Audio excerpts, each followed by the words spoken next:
Kababayan, next. Pag-usapan naman natin ito, mga kababayan ko.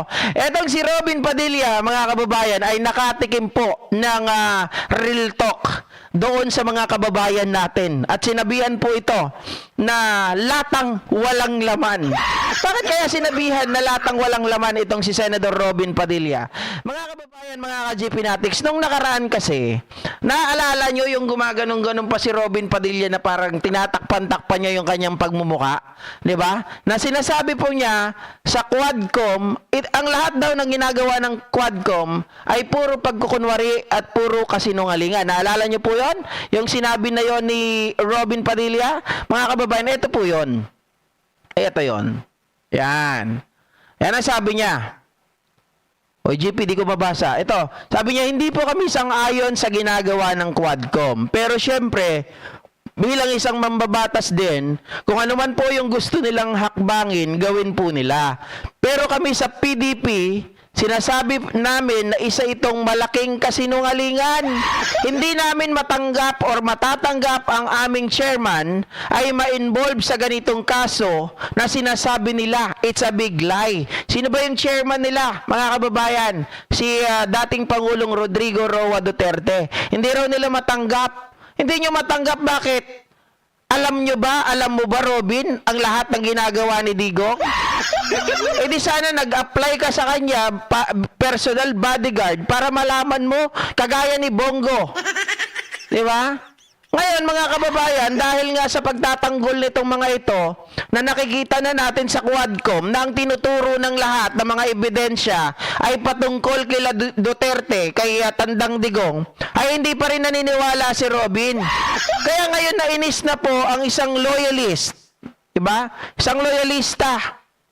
Akala ko nga, etong loyalist na to ay nagbago na. Akala ko, kumampi na sa hindi maganda kasi parang may post siya na nagsisisi siya na pinagtatanggol niya ang mga Marcos. Yun pala ay satire lang. Ngayon, mga kababayan, eto, yung statement ng isang loyalista. Sinabi niya po, Senator Robin, oy, kaibigan mo pa pala to, Robin. Si Miko Aldabe. Robin is a friend of mine, but I certainly don't like his assertion. Ika nga, maingay ang lata kapag walang laman. See where it goes. Mga kababayan, ano ba ang ibig sabihin ng assertion? In Tagalog, paninindigan. So, ibig sabihin, mga kababayan, hindi raw pabor, hindi raw gusto ni Miko Aldabe ang paninindigan ni Robin Padilla na porket chairman nila ay hindi na raw maaring gumawa ng masama, hindi raw maaari na maisama doon sa mga, oy, GP, ang laki naman, hindi maaring maisama doon sa mga listahan ng mga itinuturo ng mga ebidensya ng Quadcom. Tingnan nyo naman, mga kababayan, Robin Padilla, sa pag ginawa mo, paano to kapag halimbawa naging presidente ito? Di ba? Sabi kasi ni Panelo, patatakbuhin daw nila ito kapag na-impeach at nakulong si Sara Duterte. Ibig sabihin, mga kababayan, puro ingay lang ang gagawin nito. Ano pa? Ay puro pagtatanggol sa mga Duterte, baka sa susunod tayo ay province na ng China kapag itong si Robin Padilla ay nakapasok naging presidente. Ngayon pa lang nakikita na natin diba? Wala namang ginagawa to sa Senado. Nagbubutas lang ng bangko, pakain-kain lang, palamon-lamon. Tinitingnan ko nga, meron na ba itong mga napasang batas? Sabi niya kasi siya daw ay isang mambabatas, pero alam natin, siya ay isang mambubutas. Sabi ni Charmaine, o Charmaine, tama ba? O Charmaine. Charmaine. Hindi ko kasi may mine siya Char, tapos mine. Hindi ko alam kung paano basa dyan na, sorry may katibayan lagi sa kabila, katangahan lang. Correct. Sabi ni Miguel Jr. Villena, pag si Robin naging president, mag-NPA na lang tayo.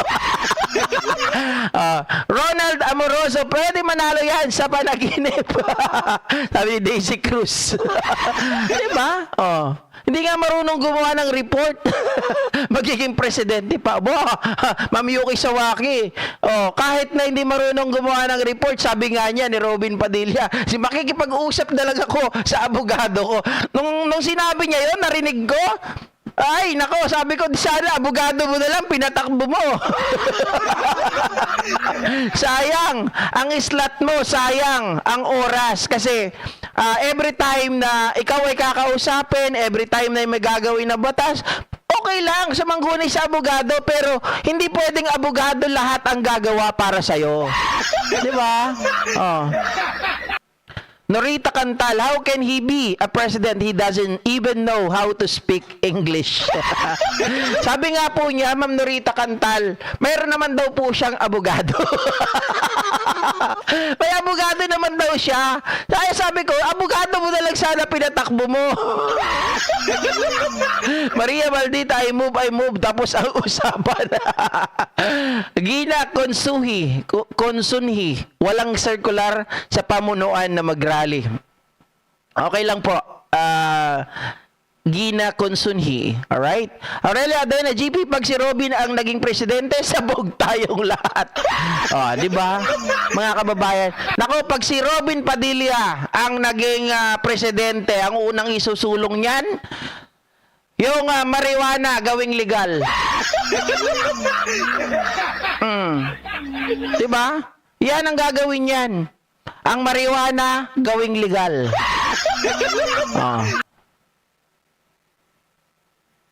Hindi, kasi dito, bakit ko naman to kinontent, mga kababayan, na sinabihan siyang lata na walang laman? Kasi ang lata, walang utak. I mean, di ba, ang lata, pag ginanon mo, pag hinagis mo, walang laman, maingay. Pag walang kargada, pag wala sa loob. Di ba? Maingay yan, pero pag may laman sa loob, tahimik lang yan. Parang si Pangulong Bongbong Marcos, tahimik lang. Etong si Robin Padilla, dakdak ng dakdak. Ngayon, GP, bakit mo naman, anong kinalaman ni Miko Aldabe? Kasi unang-una, si Miko Aldabe ay nire-represent niya ata ang mga youth. Diba? So, kung titingnan natin, mga kababayan, kung itong si Miko Aldabe, na isang nagre-represent sa mga youth natin, ay nakikita na nila yung pagkatao, nakikita nila yung kapasidad ng isang Robin Padilla. At ang kanilang assessment, ito ay latang walang laman, maingay. Kita mo kaibigan niya pa, si Robin Padilla, pero sinabihan niya na latang walang laman. Cheers, Joy, shout out. Tita Josephine, Merry Christmas. Matagal pa tayong magtitiis kay Robin Padilla, nagkamali tayo sa pagboto. Correct, hanggang 2028 pa, di ba? Kung mananalo yan at ang BP si Sara,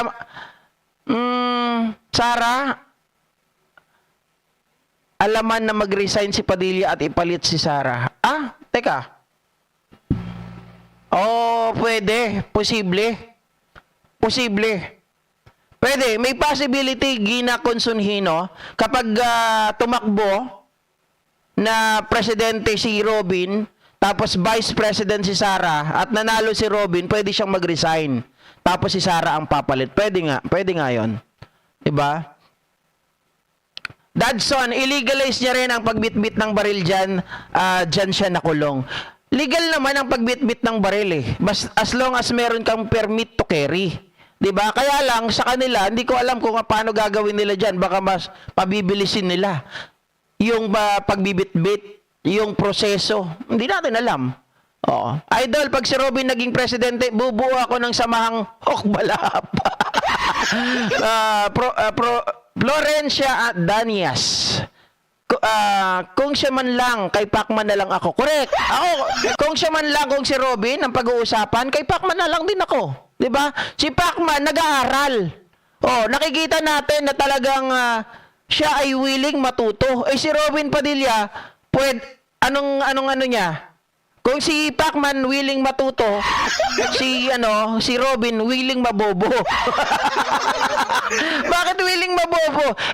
Nagpapakatanga siya eh. Nakikita niya na ng kanyang mga mata ang ebidensya na nagtuturo doon sa mga kaalyado niya, yung chairman nila, yung mga kaalyado niya na sila Bato, sila Bongo, pero nagbubulag-bulagan pa. So, ibig sabihin, willing siyang mabobo. Diba? Oh. Presidente ng HOA sa isang subdivision, pwede siya. Pwede daw siya doon sa mga house association. Siya upay pag si Sara pinakita kay Robin, siguradong EDSA por na naman sa Pinas.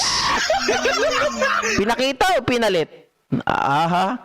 Joy Ligaya, si PBBM na lang ang Pangulo natin forever. Agyaman na kunay iti. Pinagsuporta, you can PBBM. Thank you. Shiro Kanzaki, shoutout. Delma Villar, walang pinagkaiba si Robin kay Sara, abogado lagi ang tagasalag. Baka abogado pa rin mag-speech para sa kanila. Pag makikipag-usap sa mga sa international community o kaya mga international leader, abogado pa rin ang makikipag-usap. Or, laging merong translator. Diba? Rani Shera, shoutout. GP, nya atoy gedgedek tiukil ko no mga gedgedek tiukil ko no mga nakdata nga Robin. Uritana. Loko ka. Yes ka GP, mas okay pa si Bachman. Ayaw na nung nung mouse ko. Ang tama at mali. Tama po. Si Pacman, kinalaban niya pa nga di ba si Digong? Oh. Oh. Hindi. Kasi kung magiging forever PBBM, ang unang dapat gawin yan ay change the Constitution. Yun. Paano natin gagawin yan? Diba? Pag nagkagulo yung rally, baka meron ng managot sa leader nila imbis na kapayapaan ang paglilingkod sa Diyos, parang mag-meet sana sila ng kaguluhan ng INC. Sana nga, sabi ko nga sana hindi totoo yung nakita natin kanina na pinagkakalat ng mga DD sheets. Motion science. Di itakbo nila si Robin. Ang problema nila hanggang takbo lang, di aabot sa finish line. Olats lang. Yun. Huwag natin panalunin, di ba? Anyway, mga kababayan, hanggang dito na lamang po ang ating live streaming. Maiksi lang talaga. Thank you so much and advance happy birthday kay Jesus Christ. Advance Merry Christmas po sa ating lahat at syempre, Happy New Year na din sa inyo ha. Huwag kayong mag-alala, hindi ako nagpapaalam. Baka sabihin na naman ni Ma'am Mona Nases, oy GP, mawawala ka na naman kaya ka nagbabati-bati dyan. Hindi. Mga kababayan, kasama nyo ako hanggat may internet tayo, kasama nyo ako. Diba? Si PBBM pa rin sana maging president sa 2028. Wala pang choices. Hindi kasi maaari. Diba? Hindi pa pwede. Kailangan palitan muna yung constitution.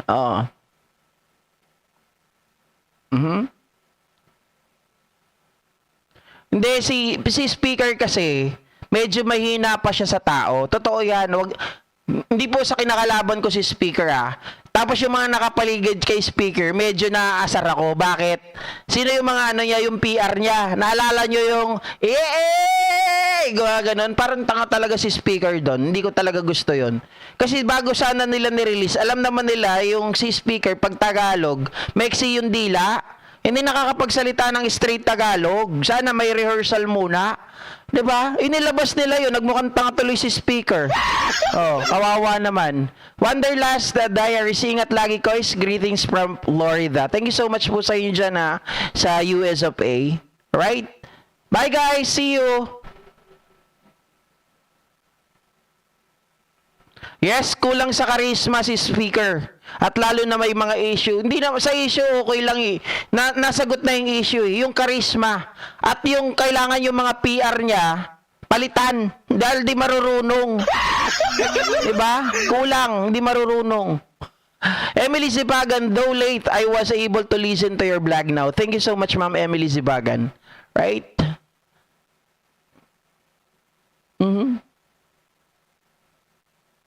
Tatakbo ba si Gibo ng 2025 election?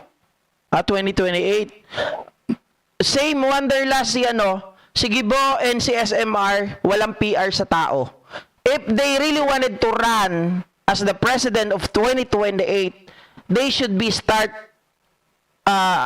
nabuwaba na sila sa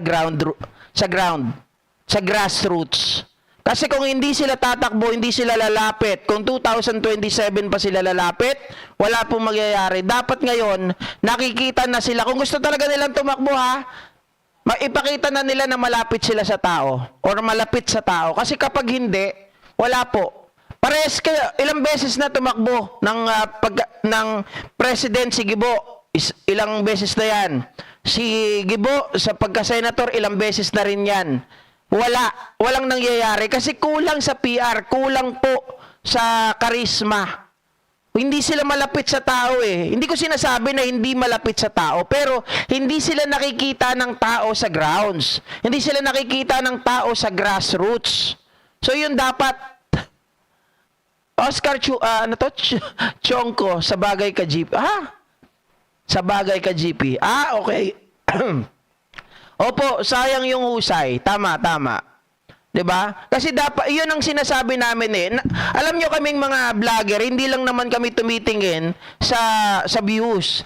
Yung tinitingnan namin yung mga comment niyo when it comes to sa pagbibigay ng opinion. Tama po kayo. Maganda sana si Gibo, maganda si SMR, okay 'yan.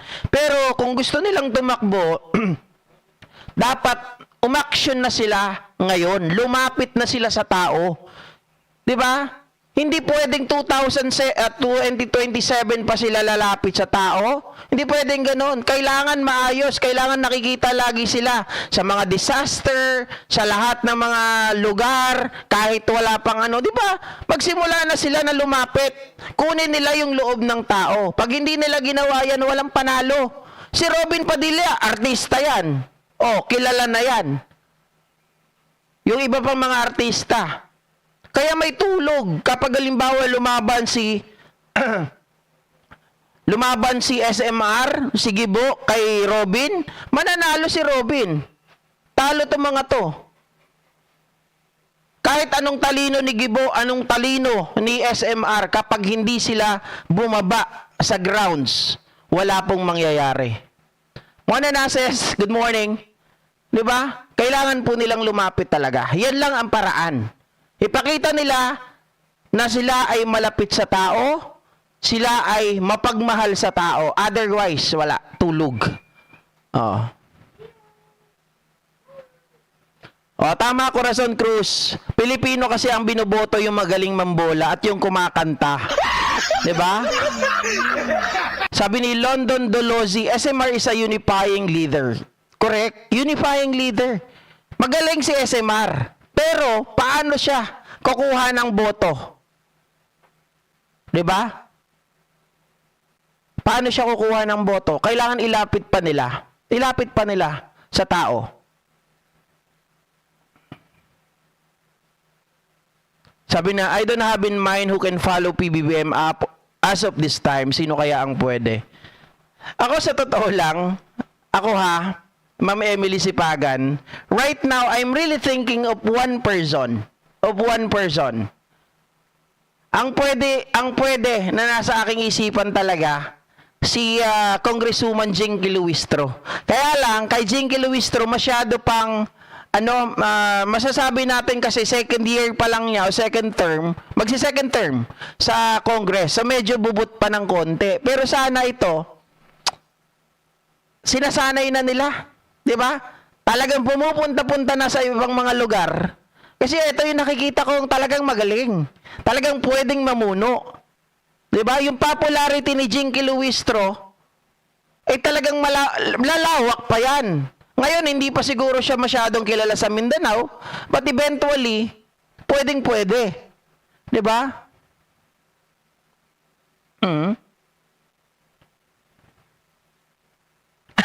Kapag si Robin nanalo, hindi pa nakakaupo for impeachment na. Walang iya. Maka-back to Lenny para lang hindi mag-Duterte. Kung hindi siguro, kung walang ibang titingin din ako sa opposition kung walang lalaban. 'Di ba? Kaysa makabalik ang Duterte. Oo. Sabi ni Venus, Mithu, gusto ko si Kong Luistro. Parehas tayo, 'di ba? Oo.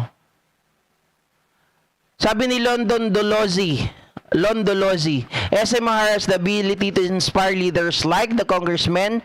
Alam, guys, tama kayo dyan. No doubt, si SMR, kaya niyang humawak ng mga tao, kaya niyang unify, kaya niyang mag-unite ang mga kasama niya. This is the first time that been happening sa Congress na yung mga tao ay sumunod, naging isa ang galaw. But then again, remember, si SMR ay doon lang siya sa Leyte.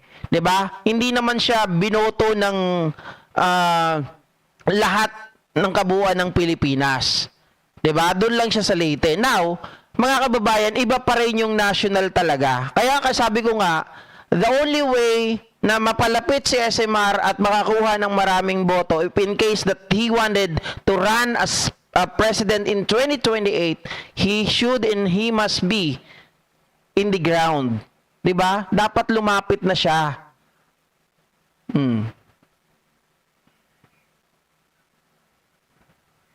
Alright. So thank you so much once again, guys.